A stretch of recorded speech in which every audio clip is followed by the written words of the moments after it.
Stars are created in many different ways.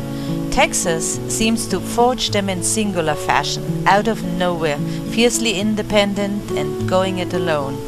This exhibition will trace the stellar qualities of a single woman printmaker, Mary Anita Bonner from San Antonio, as well as the rise and importance of the Dallas Printmakers Guild for the development of art in Texas. Mary Bonner was born in 1887 in northern Louisiana, the youngest of 3 children of a wealthy doctor's family. After her father's death in 1891, the family moved to San Antonio.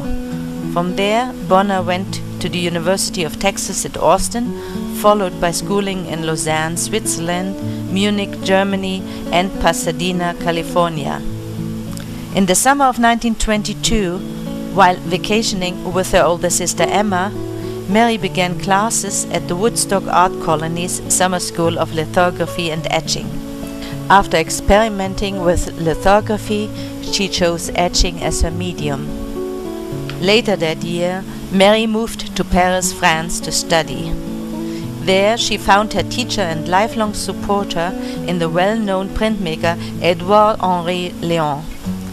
Their cooperation culminated in a pupil and teacher exhibition and lecture tour throughout the United States in the spring of 1927. Between 1924 and 1931, Mary Bonner became and remained the Texas Wunderkind of Paris. Her use of cowboy images touted as the only absolutely new motif in design since the Italian Renaissance. Her works were accepted by both the conservative Société des Artistes Français and the avant-garde Salon d'Automne.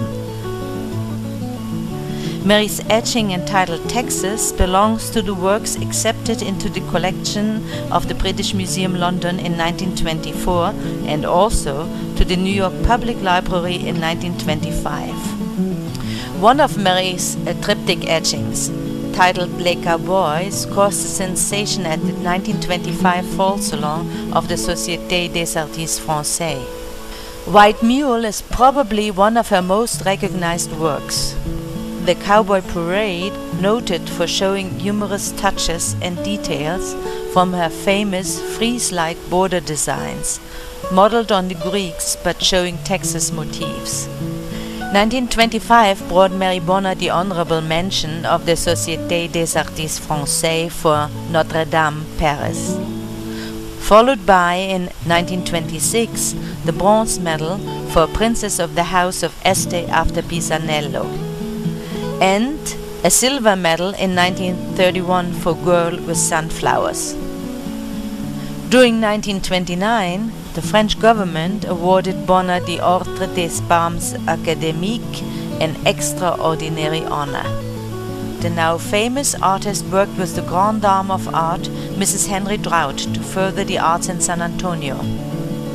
Mary Bonner continued to work as an artist and experimented with sculpture shortly before her death in 1935.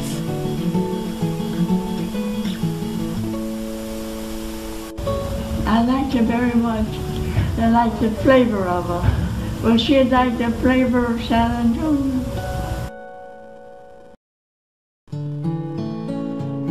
As Mary Bonner was the shining star of the San Antonio art world, a group of 8 women printmakers challenged the Dallas art establishment into taking women seriously. In 1939, Bertha Landers was denied membership to the all-male Lone Star Printmakers. The following year, these women met and formed one of the most successful printmaking organizations in the history of Texas, the Printmakers Guild. The Printmakers Guild remained in existence for 25 years, totally run by volunteers.